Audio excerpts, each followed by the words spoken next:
Это одно из самых труднодоступных мест на Земле и одно из самых загадочных. Более 1000 лет на острове Пасхи существовала развитая цивилизация, пока ее едва не уничтожила экологическая катастрофа. Что здесь произошло? Видно 2, 3, 4 дыры разных размеров. Как люди выжили? Мрачное время для острова. Очень. И для чего воздвигли эти поразительные статуи? Я отправился в Южную Океанию разгадать множество тайн этого далекого острова. Это остров Пасхи. Я археолог, и судьба часто забрасывает меня в разные уголки планеты, где я пытаюсь раскрыть тайны далеких предков. Меня зовут Майкл Арбутнот, и это «Загадочные миры». Что произойдет, если привести 100 человек на остров и оставить их там на 12 веков? Это остров Пасхи. Это я и хочу выяснить. В 3000 километрах к западу от Чили есть клочок земли протяженностью 22 километра, которого не было на картах вплоть до 18 века, когда остров открыли европейские мореплаватели. До этого люди жили здесь в изоляции от всего мира. Их головокружительное падение и недавнее возрождение — один из самых поразительных примеров выживания за всю историю. Это важнейший урок для всех нас, жителей острова под названием Земля. Народ, живущий здесь, называет себя Рапа-Нуи. Он на этом острове уже более 1000 лет. За это время народ пережил такие трудности, каких не знала почти ни одна культура на Земле. А еще воздвиг эти уникальные монументы.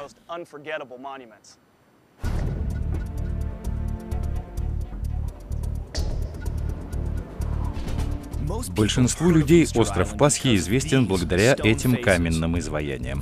Их называют моаи. Гигантские фигуры высотой от 6 до 9 метров высечены из вулканической породы. По всему острову расставлены сотни таких статуй. История народа, создавшего эти фигуры, — это невероятная череда взлетов, страданий и утрат. Но, как и моаи, Рапа-Нуи уцелели и живут здесь до сих пор. Все население острова Пасхи собрано в его единственном городе Ханга-Роа. Сейчас остров Пасхи — часть Чили. Здесь живет около 2000 рапануйцев и примерно столько же чилийцев. Мое первое впечатление такое: рапануйцы до сих пор не привыкли к современной жизни. Водители делят дороги с всадниками на лошадях. Изделия традиционных ремесел соседствуют с интернет-кафе. Жизнь здесь — постоянный компромисс. Это крестьянский рынок в городке Ханга-Роа. Как видите, здесь салат, огурцы и собаки. Это бананы с острова Пасхи. С острова Пасхи? Да. Рапануйский продукт. Климат на острове субтропический, но продаются даже тропические фрукты, ананасы и что-то еще. Видно, что за 1000 лет люди научились кормить себя. Все это растет на Рапа-Нуи. Но набор местных продуктов ограничен. Крестьяне собирают небольшие урожаи, а ежедневный улов рыбаков быстро раскупается на рынке. Все остальное приходится везти с материка. Жить здесь довольно трудно. Но за 1000 лет борьба за выживание стала для народа Рапа-Нуи привычным делом. Сейчас остров Пасхи — это почти голые холмы, слишком каменистые для земледелия и скотоводства. Здесь мало деревьев, мало местных растений, даже насекомых и птиц. Но так было не всегда. Это пляж Она-Кена. По легенде, первые полинезийские мореплаватели высадились здесь между V и IX веками, хотя о датировке спорят. Однако мы знаем, что в то время облик острова был совсем другим, и его покрывали леса. Откуда это известно? Благодаря находкам археологов. Остров Пасхи образовался при извержении вулканов. Последнее произошло всего 3000 лет назад. Сейчас вулканы дремлют, но от них остались интригующие свидетельства о прошлом острова. Это западная сторона острова. Серджио Рапу родился здесь и большую часть жизни по крупицам собирает сведения о загадочном прошлом острова. Похоже, вы ведете меня на верную смерть, Серджио. Что это за камень? Здесь у нас только вулканическая порода. Застывшая лава самых разных видов. Точно такую же можно увидеть, например, на Гавайях. Несколько лет назад местный рыбак, взбираясь по тем же скалам, сделал поразительное открытие. Видите эту красную полосу? Да. Это древняя почва, которую покрыла лава из вулкана. Видно 2, 3, 4 дыры разных размеров. 3000 лет назад лава изверглась на почву и сожгла ее. Здесь росло много деревьев. Большую часть снесли потоки лавы, но самые крупные устояли. Остывшая лава оставила вот такие полости. То есть это упавшая пальма, скованная лавой? Верно. Можно даже увидеть узор коры. Да, невероятно. Сколько же лет этой пальме? Мы не знаем точного возраста, но знаем время последнего извержения, 3000 лет назад. Это указывает на то, что до появления людей остров был полностью покрыт лесом. Откуда известно, что не вулкан уничтожил все леса в более позднее время? Извержение произошло только на небольшом участке острова, а последняя вулканическая активность была 3000 лет назад. Слепки пальм — не единственное свидетельство того, что остров покрывали леса. Другие ученые находили древнюю пыльцу и окаменелые семена. Есть доказательства того, что на острове росло не менее 6 пород деревьев, когда здесь появились люди. Теперь возникает более серьезный вопрос: как они попали на остров? Найти остров Пасхи было нелегко. Он находится в 3000 километрах к западу от Южной Америки и в 4000 к востоку от ближайшего крупного острова Таити. Плыть далеко. Десятки лет археологи считали, что рапануйцы — потомки южноамериканских инков. Но анализ их ДНК доказал, что первыми поселенцами на острове были полинезийцы. Их мореплаватели совершили ряд рискованных путешествий. За 1000 лет до Колумба полинезийские первооткрыватели колонизировали все крупные острова на площади 5 миллионов квадратных километров в Полинезийском треугольнике. Между 5 и 9 веками они достигли острова Пасхи. Как им это удалось? Чтобы узнать, как они колонизировали Южную Океанию, я еду в грибной клуб Рапа-Нуи встретиться с островитянином Хьюго Тивом. Здравствуйте, я Хьюго. Друг Хьюго, Ту, расписывает его традиционными рапануйскими символами. Ту придает мне сил с помощью символов предков. Это полинезийские символы. Символы помогают гребцам обрести силу предков, которую рапануйцы называют мана. Нужно иметь ту же силу, те же чувства. Глядя на вас, понимаю, что и мне не помешает эта сила. То, что меня разрисовали, не значит, что я получу силу. Мне нужно сосредоточить свою силу на этих символах. Я готов.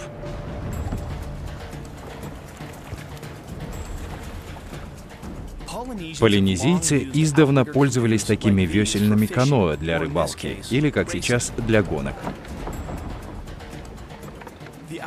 Узкое шестиместное каноэ достаточно устойчиво для плавания в открытом океане. Можно набрать высокий темп. Удивительно, как быстро идет каноэ. Но сохранять такую скорость тяжело. Все не так просто, как кажется. Все мышцы горят. Уже трудно терпеть. Но никто не сможет пройти 1000 километров по открытому океану на такой лодочке. Как это удалось полинезийцам? В 1985 году двухкорпусное парусное каноэ «Хакулеа», построенное по рисункам европейских первооткрывателей и сведениям полинезийских петроглифов, прошло 4000 километров до Таити за 35 дней, причем без помощи современных навигационных инструментов. Так я получил ответ на вопрос, какие суда могли сюда доплыть. Осталось узнать еще кое-что. Хьюго? Да? Как ваши предки знали, куда плыть в открытом океане? Ориентиров-то нет? Есть птицы, которые улетают и прилетают. Они следовали за птицами, потому что знали, что птицы в итоге где-то сядут. Да. А если ты заплыл так далеко, что птиц нет? Они изучали течение. Когда волна доходит до суши, она возвращается. Это говорит о том, что Земля близко. Рисунок зыби. Полинезийцы находили Землю, наблюдая за зыбью на океанской воде, откатывающейся от далеких островов. Кроме того, они точно выбирали время, пользуясь сезонными ветрами и морскими течениями. Они знали, когда подует ветер и в каком направлении. Конечно. Тут важно выбрать время, это не может быть любой день. Они точно знали, когда им плыть. Верно. Они готовили судно, команду, пищу и ждали ветра. Получается, что полинезийцы были превосходными мореплавателями. Они знали, куда плыть. Именно поэтому они колонизировали все острова за такой короткий срок. Итак, первые поселенцы острова Пасхи нашли здесь тропический рай. Но теперь остров выглядит вот так. Это загадка. Где все деревья? Чтобы ответить на этот вопрос, нужно кое-что знать о древней культуре рапануйцев. И об этом. Я пытаюсь выяснить, почему на острове Пасхи не осталось деревьев. Поиски привели меня в неожиданное место. Самый знаменитый и незабываемый символ острова Пасхи — Моаи. Здесь насчитывается около 1000 внушительных фигур. Каждая высечена из глыбы вулканического камня. Могли ли эти символы стать причиной обезлесения острова? Чтобы получить ответ, сначала нужно узнать, как и для чего создавались Моаи. Я вновь обращаюсь к археологу Серджио Рапу. Вместе мы едем в восточную часть острова, в местечко под названием Тангарики. Здесь целых 15 Моаи, крупнейшая группа на острове. Стоят как безмолвные свидетели островного прошлого. Невероятно. Что символизирует Моаи? Эти статуи высекались как изображение предков каждого рода. У каждой семьи был свой Моаи? Верно. Каждый Моаи стоит на земляном постаменте под названием Аху. Археологи считают, что Моаи созданы между 9 и 17 веками, и когда-то они имели глаза, сделанные из белого коралла. Почему все статуи обращены спиной к океану? Они смотрят на деревню своих владельцев. На этом месте была деревня? Именно так. Крупнейшая деревня на острове. Более 2000 домов. Ничего себе, огромная. Моаи издали взирают на деревню. Предки зорко следят за своим народом. Фигуры предков обращены к деревне. Эти статуи — способ общения с предками и оберег. Население острова достигало 20 тысяч человек, и он был разделен между 12 племенами. У всех были свои Моаи. Для каждой деревни Моаи имели не только духовный смысл, но и служили символом статуса. Каждое племя стремилось воздвигнуть самые величественные статуи. Этот парень просто зверь. Какой высоты эта статуя? Эта фигура — одна из самых крупных на острове. Ее высота 9 метров, а вес 90 тонн. 90 тонн? Непостижимо. У этого парня шляпа. Что это значит? Почему он в шляпе, а другие без? На самом деле, у каждого муаи предполагался головной убор. То есть у всех. Да. Головной убор — опознавательный знак каждого рода. У каждого рода уникальный убор. Точно. Одни головные уборы весят 12 тонн. Как же Рапа-Нуи, общество каменного века, где не было ни колес, ни железных орудий, ни вьючных животных, создали и установили эти монументальные статуи? Как им это удалось? Этот вопрос приводит нас к Рана-Арараку, потухшему вулкану на восточной оконечности острова.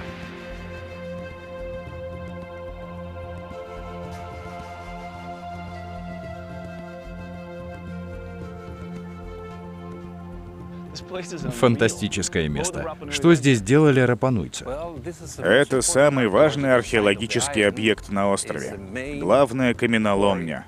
1000 статуй вырезали именно здесь. Правда? 1000 статуй. Даже статуи на другом конце острова сделаны здесь? Да.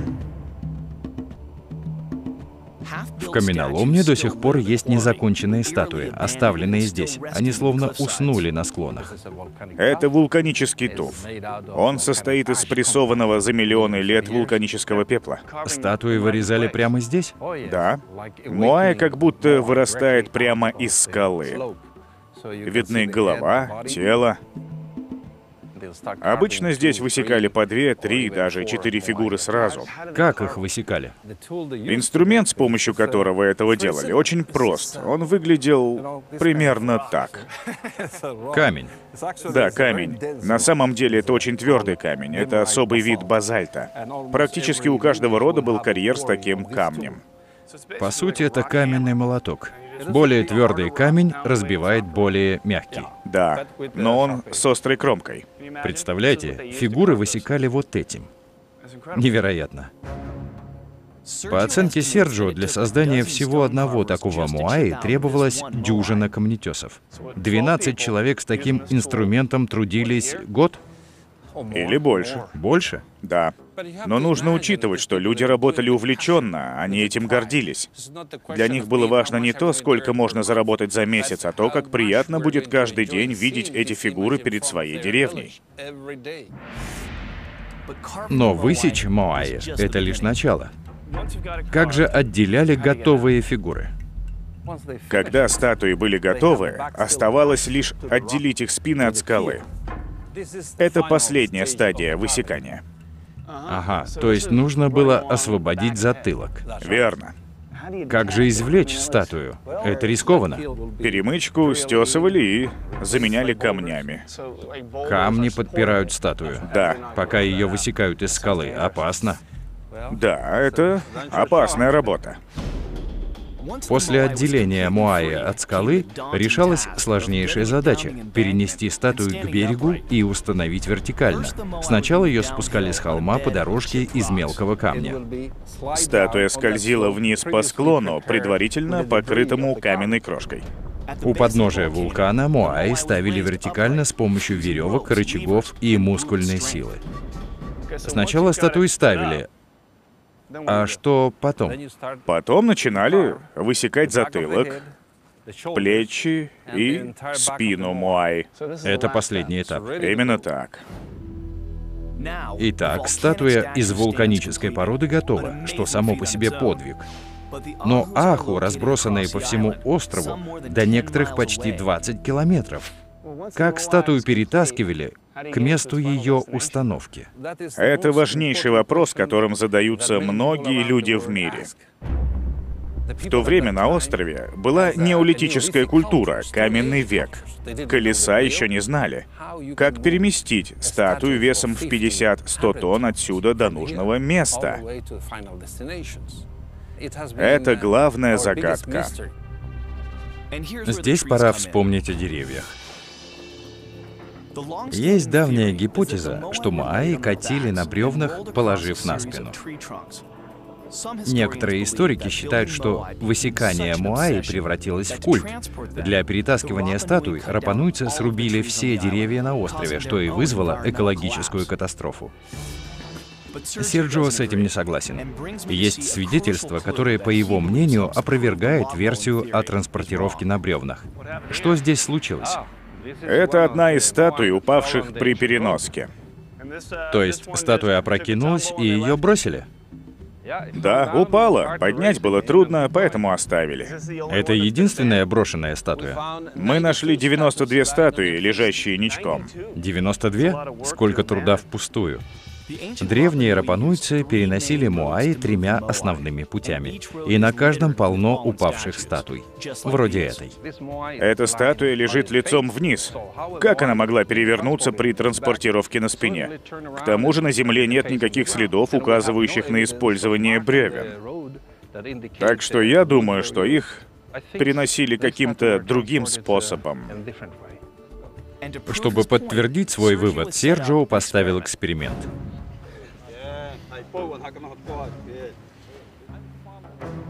Он говорит, что его гипотеза о том, как переносили Моаи, основана на устном предании рапануйцев. Моаи в буквальном смысле слова шли от каменоломни до места установки на Аху. Их перемещали в положении стоя? Да, Майк? Для своего эксперимента Серджио взял 3-метровую модель статую, отлитую из бетона. Вы уже делали такое? Нет, это впервые. Может, нужна моя помощь? Это было бы здорово. Дело в том, что это не древний путь, так что твоя сила пригодится. Буду рад приложить к этому свои скромные силы. Прошу, мой друг. Куда мне встать? А вот сюда.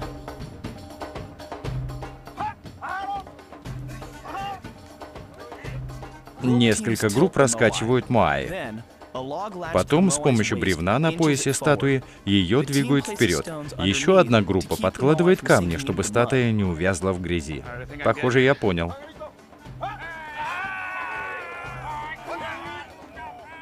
Пока что мы продвинули статую на пару шагов. Мне кажется, я вот-вот стану участником революционного открытия. Увы, нет.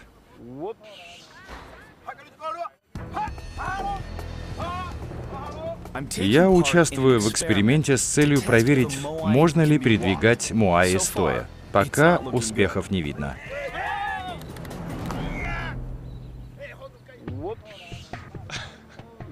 На острове множество древних Моаи, брошенных именно в таком положении. Поэтому я чувствую, что поднять статую — та еще заморочка. Учитывая, что средний вес Моаи 14 тонн, это практически безнадежное дело.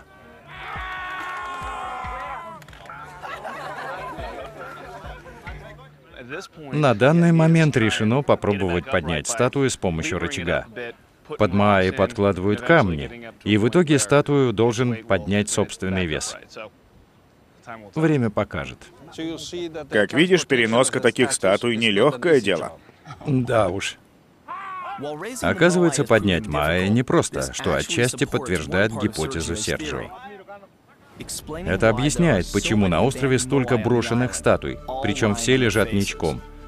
Как и остальные Моаи, это уже не сдвинуть с места. Хорошо, что Серджио поставил рядом вторую статую, так что можно продолжить эксперимент.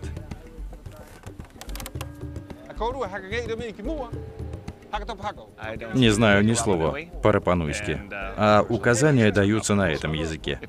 Если упадет, то, скорее всего, по моей вине. К счастью, Серджио раскрыл мне свой план. Он сказал, что призвал команду обратиться к источнику внутренней силы и трудиться сообща. 21 человек пытается передвинуть Моаи. Взгляните на размер статуи. Представьте, насколько труднее было бы двигать те Моаи, которые в 4 или в 5 раз больше.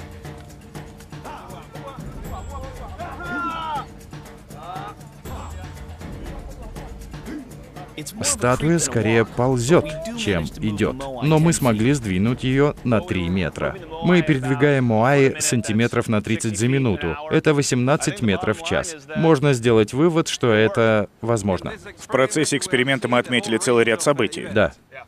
Как Моаи может упасть, как Моаи может идти, Да. а также каким может быть уровень энтузиазма участников этого дела.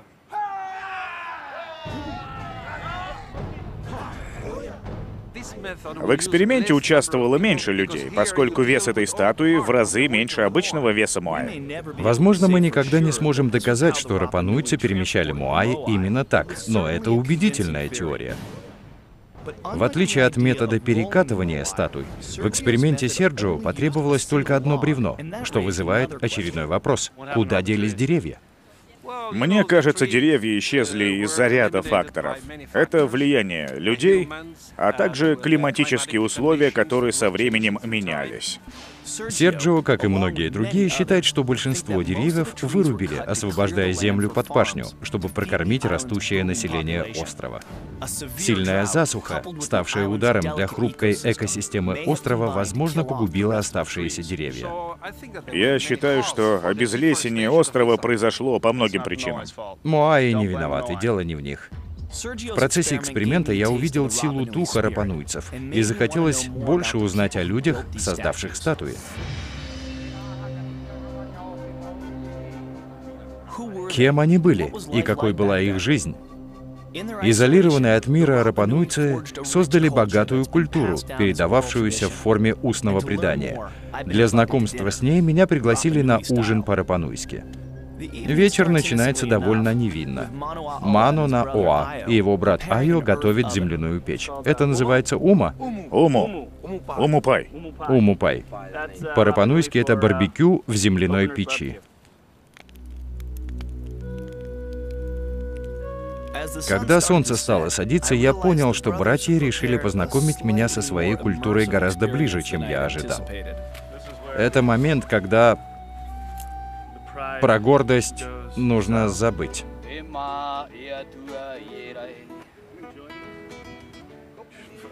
Это мне? Смотри. Хорошо. Раз, два, три. Основное правило для путешественников и археологов — с рапануйцами веди себя по-рапануйски.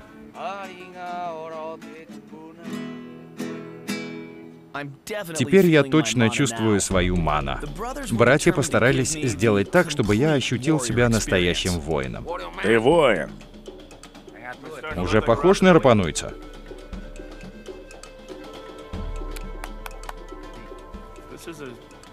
Такого со мной еще никогда не было. Вступаю в братство рапануйцев.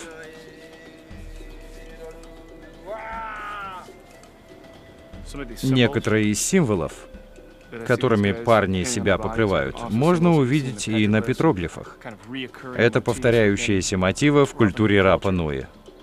В традиции Рапа-Нуи такие символы зачастую имеют буквальный смысл. Это мата. Глаз. Да, глаз. Мне, как археологу, дали такой символ, потому что я смотрю на людей, на вещи, пользуюсь зрением и другими органами чувств, чтобы узнать новое. Смотришь на всех.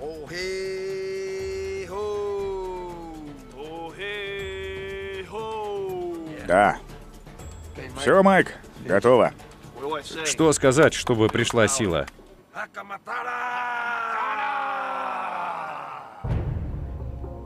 Раскрасив себя, мы надеваем местный головной убор. Теперь пора познакомиться с оружием рапануйцев. Это называется паоа. Бьешь и рукой не двинуть. Вывихнет плечо? Да. А это какоу. Какоу. Да, для удара в голову. Какоу. Я часто встречаю этот символ среди петроглифов и вижу на иллюстрациях.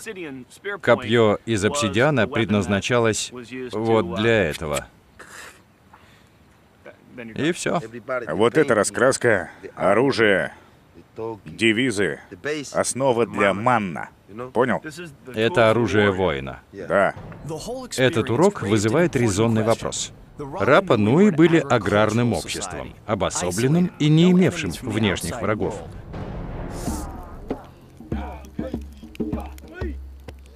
Для чего мирному обществу, которое демонстрировало такое единство, создавая Моаи, понадобилось оружие и боевая раскраска? Эта загадка подводит нас к решающему моменту в истории Рапа-Нуи. На пике своего развития древняя цивилизация рапануйцев едва не была уничтожена.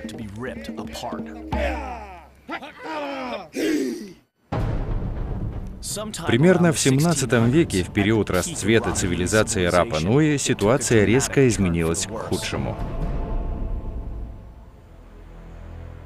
Свидетельство упадка можно найти в пещерах острова Пасхи, уходящих глубоко в толщу земли. Алисия Ика, коренная рапануйка и гид по пещере, изучает эти подземные лабиринты всю жизнь. Алисия отвела меня в пещеры в северо-западной части острова, в нескольких километрах от Хангароа. Здесь я увидел мрачную сторону истории Рапа-Нуи. Ух ты! Тут два черепа. Их похоронили вместе, они были мужем и женой. Здесь погребены мои предки. Правда? Повсюду признаки того, что далекие предки Алисии провели в этой пещере, вероятно, много лет. Здесь очаг? Да. Смотри-ка. Здесь камни. На потолке даже видна копоть от костра. Кострища, тайник для продуктов. Они выращивали еду прямо в пещере. Это старый сад. До сих пор остался. Действительно, древний сад прямо среди пещеры. Да. Все это кажется нелепым. У рапануйцев была развитая культура земледелия и большие деревни. Они создали такой шедевр, как Моаи. Зачем им жить в пещерах? Началась война. Война? Да. Значит, тут шла война, и им пришлось прятаться в пещерах. Да, на острове лилась кровь, и они скрывались в этих пещерах. Рапануйцы ополчились друг на друга. Некогда процветавшая культура погрузилась в хаос. Что же произошло? Учитывая нынешнее состояние планеты, мы должны вынести для себя урок.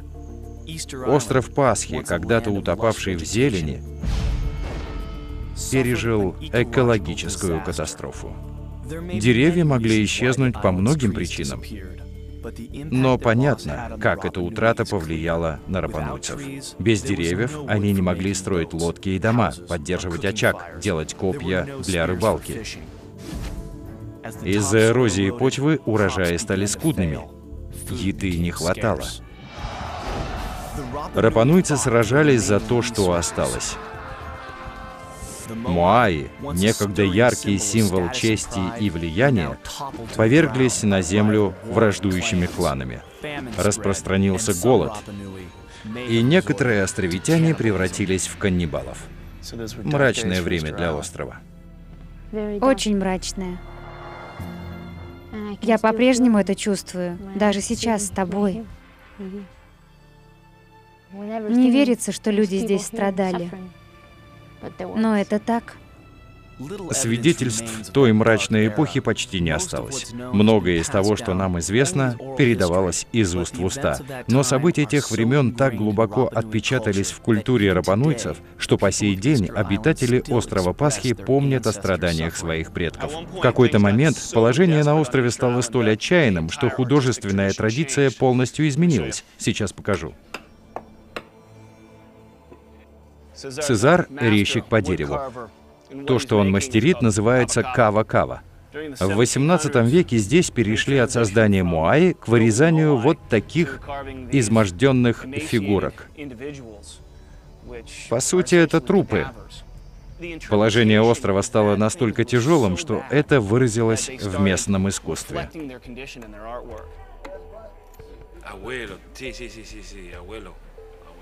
Ваш дед. Да. Эту традицию он перенял от деда. Сейчас на острове не осталось настоящих кава-кава.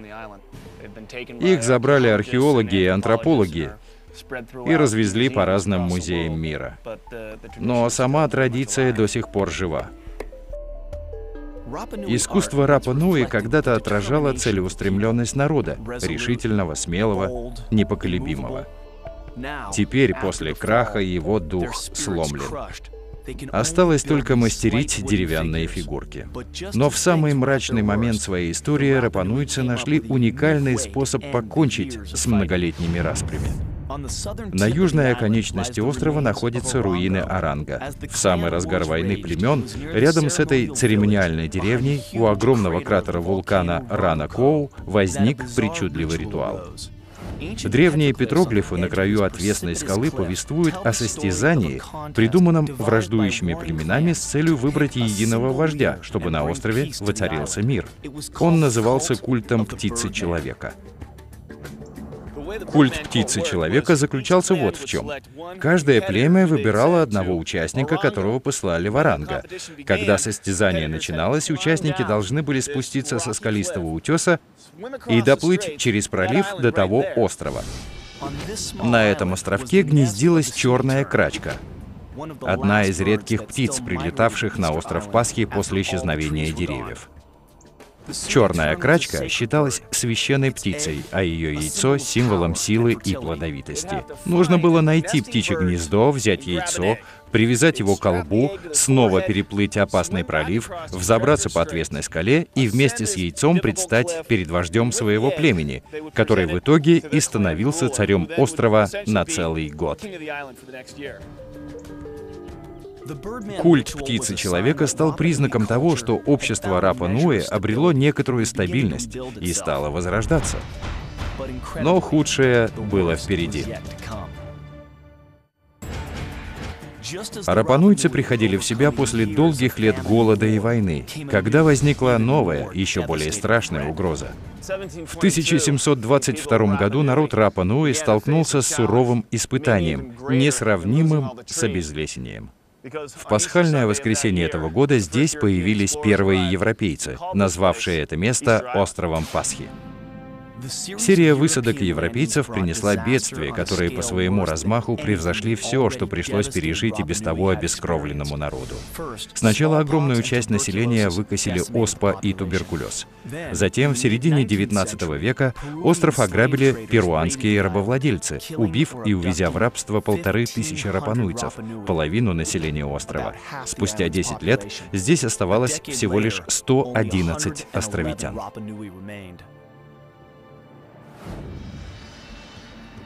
Но теперь остров снова процветает. Как он возродился? Как вообще можно выжить на голой скале в тысячах километрах от ближайшего клочка суши? Одна коренная островитянка, археолог-самоучка, похоже, нашла ответ. Я отправился на ее поиски по заброшенной тропе в удаленной части острова. Хотя у Сони нет диплома археолога. Соня? Да. Соня Хао, соавтор 2 научных работ, которые произвели переворот в наших познаниях о Рапа-Нуэ. В норке кто-то есть? Да. Она спелеолог. 5 лет назад Соня получила грант на составление карты всех археологических объектов острова. Ее небольшая команда воскрешает забытое прошлое. В процессе работы она сделала удивительное открытие. Удалось понять, как люди выжили после исчезновения деревьев. Что перед нами? Прибрежные склоны острова Пасхи усеяны мелкими, на первый взгляд, хаотичными грудами камней. На них не обращали внимания, пока Соня не начала исследования. Возможно, для вас эти камни ничего не значат, но для нас они очень важны. Видите все эти валуны? Вы не поверите, но вообще-то это сад. Сад? Соня поняла, что это не просто груды камней, а настоящие древние плантации. Вот это и есть сады? Да, это сад. Здесь можно сажать. Без плодородного слоя почвы крестьяне не могли выращивать урожай. Но рапануйцы знали, что камни богаты минералами, из которых можно создать новую почву. Эти камни при намокании образуют почвенный слой. И их разложение происходит очень быстро. Они легко разлагаются? Да. Так образуется почва? Да. Кажется, что весь остров покрыт огромными булыжниками. Но они быстро разлагаются, превращаясь в питательную среду, и становятся плодородной почвой. Да. Кто бы мог подумать? Люди. Что именно привело Соню и ее группу к такому открытию? Почему самые крупные валуны всегда обращены к морю? Видите, есть группа здесь, здесь, здесь. Я уже вижу в этом систему. Лежит валун, а за ним, на подветренной стороне, мелкие камни. Вот один пример, вот другой. Валун, камешки, валун, камешки. Вы говорите, что посадки делались с этой стороны камня, потому что валун защищает их от ветра. Да. Пережив голод, рапануйцы смогли приспособиться и выжить. С острова не уедешь. Бежать некуда. Выхода нет. Если не будет садов из камней, выжить невозможно. То есть островитян спасло Это? камень? Да. Но составление карты всех объектов острова — работа не для слабых духом. На данный момент у нас около 35 тысяч объектов. 35 тысяч объектов? Работы хватит надолго. Вот она, да, тут ты прав, нужно быть профессионалом. Работа Sony получила неожиданную техническую поддержку. Пит Келси, специалист по созданию трехмерных моделей с помощью лазерного сканирования. Лазерный сканер, по сути дела, фотоаппарат. Это технология прямой видимости. Что видит луч лазера, от того и отражается. 2 года назад, отправляясь на работу в Южную Америку, Пит решил несколько дней отдохнуть на острове. Это изменило жизнь Sony. Я приезжаю на Рапа-Нуи с оборудованием. Тут приходит мысль, нужно найти на острове кого-то, кому все это будет интересно. Все называли одно имя — Соня Хао. Я взял с собой приборы, поговорил с ней час, и она вдруг начала плакать. От радости? От радости. В тот момент она поняла, что сможет довести до конца этот проект, главное дело всей ее жизни. Метод Sony был очень трудоемким. Ручные датчики GPS, карандаши и бумага, измерения вручную и так далее. Это требует очень много времени. А лазерный сканер регистрирует все, что видит. На основе информации составляется трехмерная модель. Можно отображать, анализировать и моделировать. Теперь на составление карт уходят не годы, а недели. Мы ничего не трогаем, ни на что не наступаем. Космическая технология. Да, пришла на остров Пасхи. Эти достижения помогают рапануйцам восстановить связь с прошлым. Но выдержит ли остров Пасхи ускоряющийся ритм 21 века? Полинезийские первооткрыватели и создание Моаи, катаклизмы, войны и европейские завоеватели. Рапануйцы живут на острове Пасхи более 1000 лет. Сейчас на острове около 4000 человек, перед которыми стоят уже новые проблемы. В 1986-м НАСА, нуждаясь в месте аварийной посадки для шаттлов, превратила маленький аэродром острова в одну из самых длинных посадочных полос в Южной Америке. Хотя здесь шаттл ни разу не приземлялся, островитяне воспользовались новой полосой. Коммерческие рейсы прибывают почти каждый день, наряду с круизными судами. Теперь остров Пасхи принимает 50 тысяч гостей в год. Туризм — главный источник доходов острова, но он меняет уклад островной жизни. Наш остров очень хрупкая система. Петеро Эдмондс, первый демократически избранный мэр острова Пасхи. Мы приветствуем развитие, приветствуем туризм, но все должно быть не в ущерб тому, что у нас есть. Однако поток туристов — большая нагрузка на остров. Поскольку здесь всего один генератор и одна водоносная скважина, система работает на пределе, и это только начало. Спрос очень большой. В банк стоят очереди. Иногда кончаются деньги. Правда? Да, для обмена.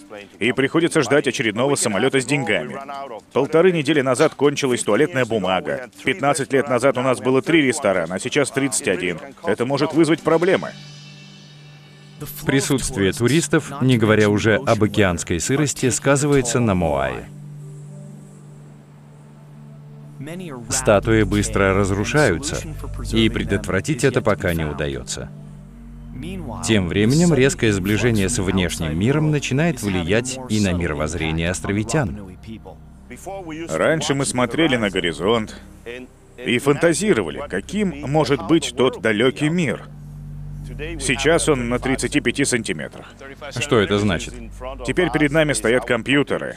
А, экран компьютера.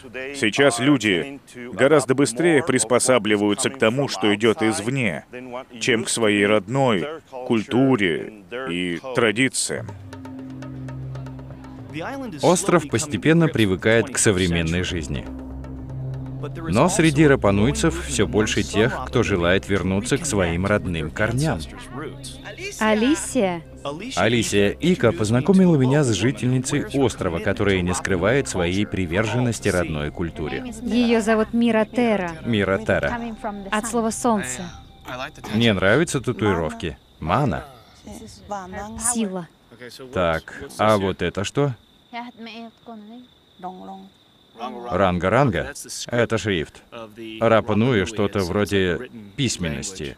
А что у нее на лбу?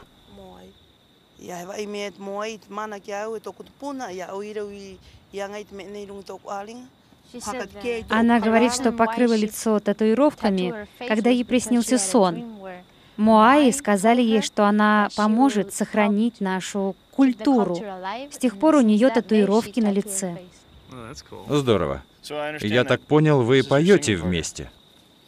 Да, мы можем спеть. Давайте. Чтобы дух места знал, что ты здесь.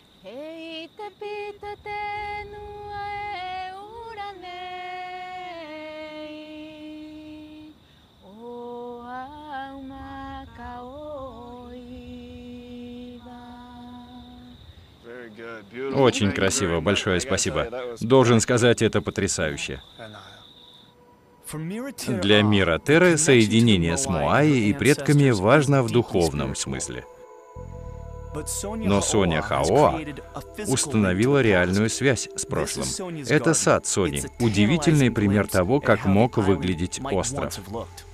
Невероятно. В сущности, это как будто островок прошлого. Да. Кусочек древнего Рапа-нуи.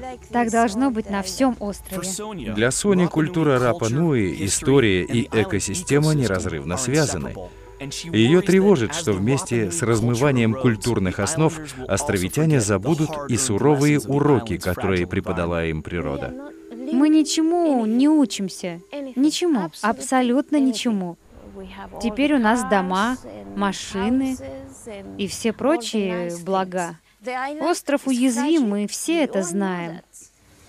Мы принимаем туристов, показываем статуи, океан, но ничего не отдаем. У нас нет никакой связи с прошлым. Надежда есть? У меня есть надежда на наших детей. Их нужно научить беречь экосистему нашего острова. Они должны сохранить свою связь с прошлым. Мне кажется, что история Рапа-нуи — это история выживания. Да, да, это замечательный пример для всех и для каждого. Эта история — хороший урок для всех нас. Экосистему можно довести до краха, что в свою очередь приведет к непредсказуемым последствиям. Но Рапа-нуи — яркое подтверждение того, что люди могут выжить даже в самых тяжелых обстоятельствах. Приспособившись и найдя пути выхода, они способны достичь благоденствия в будущем. Программа переведена и озвучена компанией «Первый ТВЧ», 2012 год.